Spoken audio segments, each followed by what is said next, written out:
एक जो ठेले वाला है, क्या वो रोजगार नहीं कर रहा है? रिक्शे वाला है, वो रोजगार नहीं कर रहा है? लोकसभा चुनाव में तो देखिए भारतीय जनता पार्टी डोमिनेट कर रही है इस समय। तेजस्वी सम्मान खोजते नहीं गोत्र बतलाकर। जो पेपर लीक मामले में अगर कोई एजेंसियां पाई जाती है तो उनको 1 करोड़ तक का आर्थिक भुगतान और 10 साल तक की सजा। जैसे यूथ पॉलिटिक्स के बारे में, जैसे हर जगह का छात्र संघ बंद कर दिया गया। जब हर जगह का हर एक संघ हो सकता है, कर्मचारी संघ, व्यापारी संघ, शिक्षक संघ सब हो सकता है, तो छात्र संघ क्यों नहीं हो सकता है?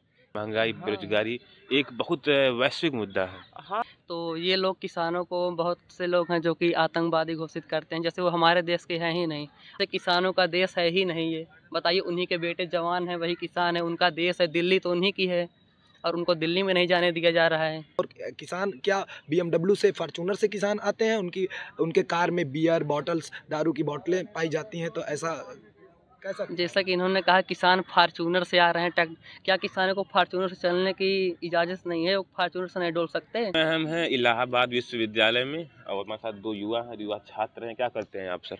जी, मैं BA सेकेंड ईयर का छात्र हूँ। हाँ, मैं मैं BA सेकेंड ईयर का छात्र हूँ। कैसा माहौल है इस बार लोकसभा चुनाव का आपके खासकर इलाहाबाद क्षेत्र में?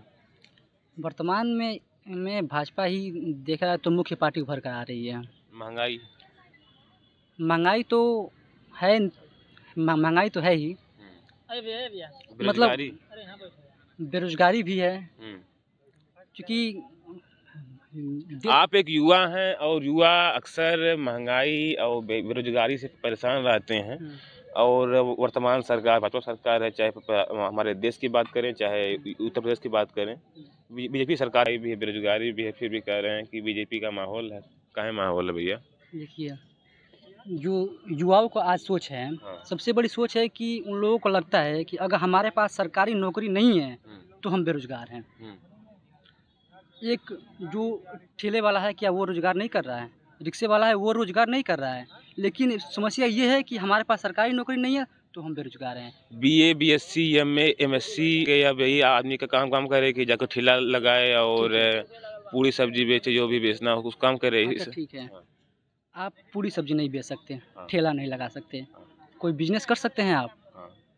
टेक्सटाइल में बिजनेस के लिए पूंजी चाहिए ना बिजनेस के लिए। गवर्नमेंट लोन देती है आपको। गवर्नमेंट कितना लोन देती है? 3 लाख, 5 लाख, 10 लाख गवर्नमेंट लोन दे रही है।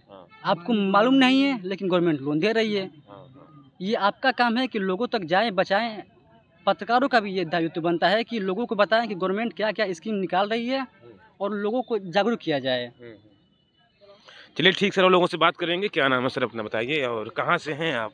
जी नमस्कार, मेरा नाम धीरज पांडे है। मैं इलाहाबाद विश्वविद्यालय द्वितीय वर्ष का छात्र हूँ। कैसा है माहौल इस बार?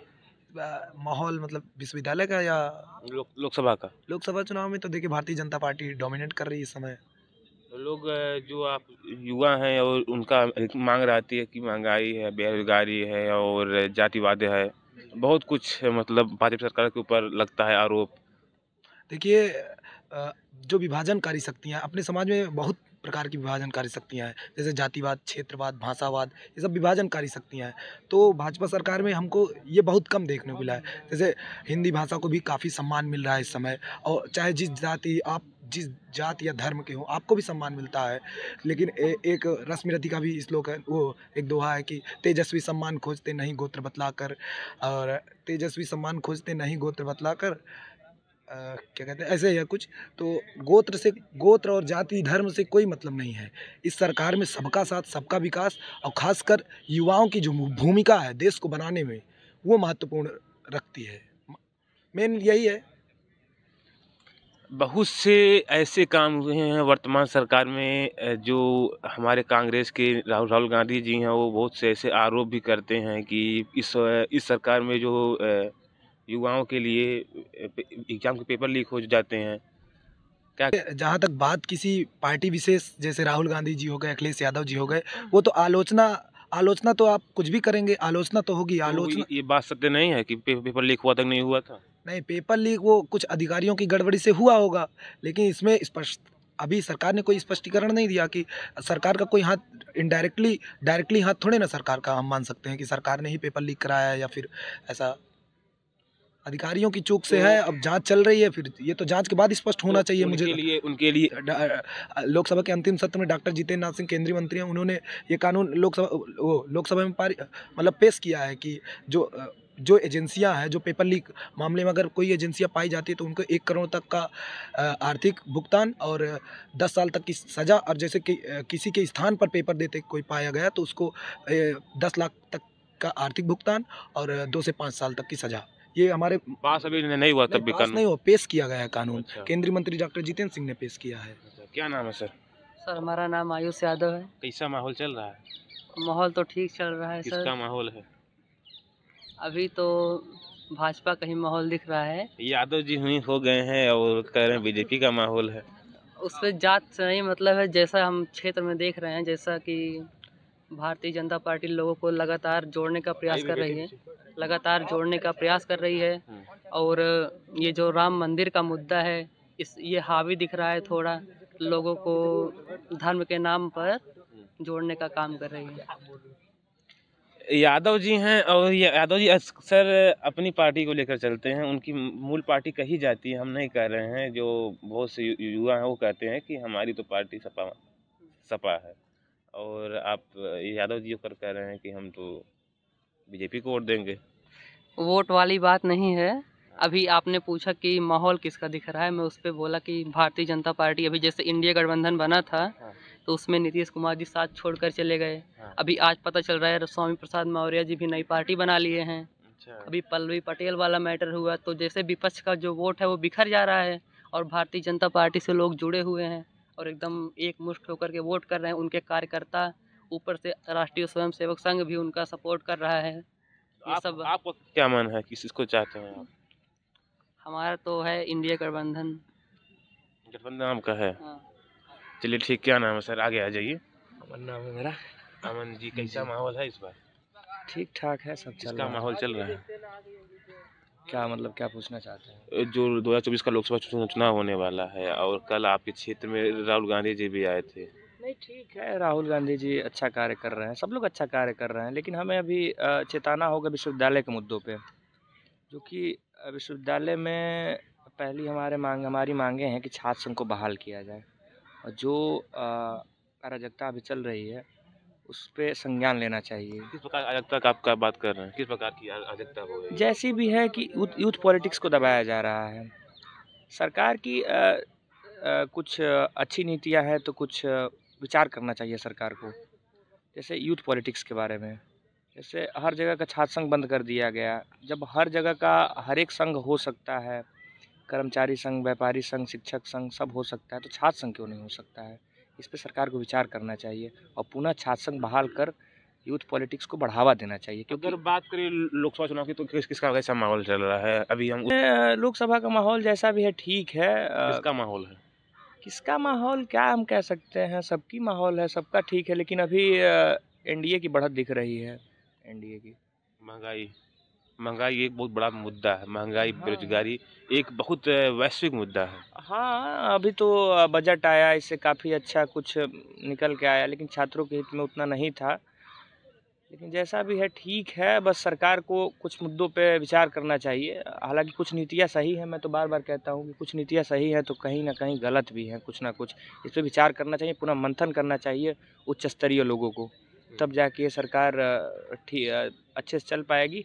और ये नहीं कहता कि जैसे कोई सरकार ना बने, मतलब एक जो विपक्ष है, राहुल गांधी जी भी कार्य कर रहे हैं, विपक्ष मजबूत होगा तो सही रहेगा अपने देश के लिए, क्योंकि सही है। एक बार एक लोग कहा करते थे कि दिल्ली में किसान आंदोलन हो रहा है और उनको दिल्ली में इंटर नहीं करने दिया जा रहा है, और उनके इंटर ना करने के लिए दिल्ली में रोडों पे कीलें बिछाई गई हैं। आप भी देखे होंगे वीडियो, वहाँ का जो वीडियो वायरल हो रहा है, बहुत सी वीडियो वायरल हो रहे हैं। इस पे क्या कहना है? अभी इसके विषय में कुछ खास जानकारी नहीं है, तो इस पर अभी बोलना उचित नहीं समझूंगा जी। क्या कर रहे हैं सर इस मुद्दे पर? देखिए, हम लोग भी धरती से जुड़े हुए लोग हैं, हम लोग भी किसान परिवार से भी आते हैं, लेकिन हमें तो नहीं लगता कि ऐसे कुछ जो किसानों द्वारा केवल हिंसक होना ही हमारा केवल हिंसक होकर ही चीज़ों को पाया नहीं जा सकता। आप शांतिपूर्वक भी कुछ चीज़ें पा सकते हैं। जो जैसे हमने अभी उनकी जो मांगे हैं नहीं ठीक हैं, मांगे उनकी 12 मांगे हैं उनकी मांगे उनकी लगभग सही है, लेकिन कुछ लोगों द्वारा, कुछ विशेष वर्ग के लोगों द्वारा उनको भड़काया जा रहा है, विशेष पार्टी भड़काया विशेष जा रहा है। तो उनको वो जो मांगे हैं वो लोगों के हित में ही तो मांगे हैं, लोगों के हित के लिए ही जो मांग कर रहे हैं ना, जो किसानों के हित के लिए मांग कर रहे हैं ना वो। किसानों का हित तो है, लेकिन उसमें जो उनकी मांगे हैं तो सरकार इस पर विचार किया है। सरकार ने पिछले वर्ष ही कानून इस पर एक बना दिया था। जब किसानों का आंदोलन समाप्त हुआ था, आपने भी देखा होगा कि सरकार ने कदम उठाया था, लेकिन सरकार को थोड़ा ध्यान देने की आवश्यकता है इस विषय पर, किसानों के विषय पर। यही हम कह रहे हैं। उसका क्या कर रहे थे आप? जैसे जैसा इन्होंने अभी कहा कि कुछ धर्म विशेष वाले, जाति वाले उनको भड़का दे रहे हैं, तो ये लोग किसानों को, बहुत से लोग हैं जो कि आतंकवादी घोषित करते हैं, जैसे वो हमारे देश के हैं ही नहीं, और कह रहे हैं किसानों की मांगी गई थी, 4 सहमति बनी थी। तो किसान भी तो वहाँ पर जाकर धरना प्रदर्शन कर रहे हैं और उनकी टालियों में शराब की बोतलें मिली हैं, अवैध चीजें मिली हैं, इस पे क्या तो कहेंगे? अभी उस पर भी जांच होगी, वो किसान थे या कोई असामाजिक तत्व थे, कौन था, बदनाम करने की साजिश रची गई, उस पर भी जांच होनी चाहिए।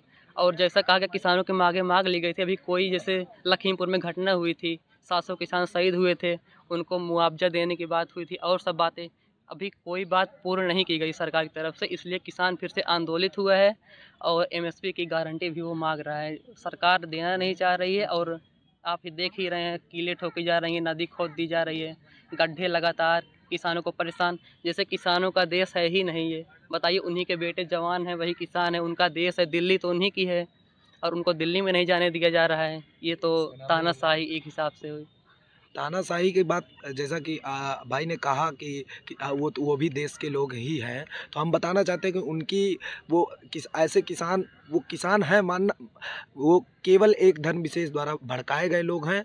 और ये ज़रूरी नहीं है कि वो आंदोलन कर रहे हैं उनकी मांगे समस्त मान ली जाए। सरकार विचार कर रही है, उनकी मांगे पूरी होंगी, और इस पे भी किसानों को विचार करना होगा कि जो विशेष वर्ग के लोग उनको भड़काने का काम कर रहे हैं, और तो ये बंद करना चाहिए। और किसान क्या BMW से, फॉर्च्यूनर से किसान आते हैं, उनके कार में बियर बॉटल्स, दारू की बोतलें पाई जाती हैं, तो ऐसा कैसा? जैसा कि इन्होंने कहा किसान फार्चूनर से आ रहे हैं, क्या किसानों को फार्चूनर से चलने की इजाज़त नहीं है? वो फार्चूनर से नहीं डोल सकते? वो सुख सुविधाएं नहीं भोग सकते हैं? क्या उनको अधिकार नहीं है उनके पास? लेकिन ये केवल राजनीति की जा रही, किसानों के नाम पर केवल अपनी राजनीति की जा रही है, अपनी छवि चमकाने के लिए, केवल किसानों को मोहरा बनाकर। मेरा तो मानना ये है, और चीज़ें सबके सामने ही हैं। तो अभी के लिए इतना ही, और हम इस समय थे इलाहाबाद के केंद्रीय विश्वविद्यालय में, इस समय यह मेन कैंपस है। अभी के लिए इतना ही, देखते रहिए ABN लाइव। धन्यवाद।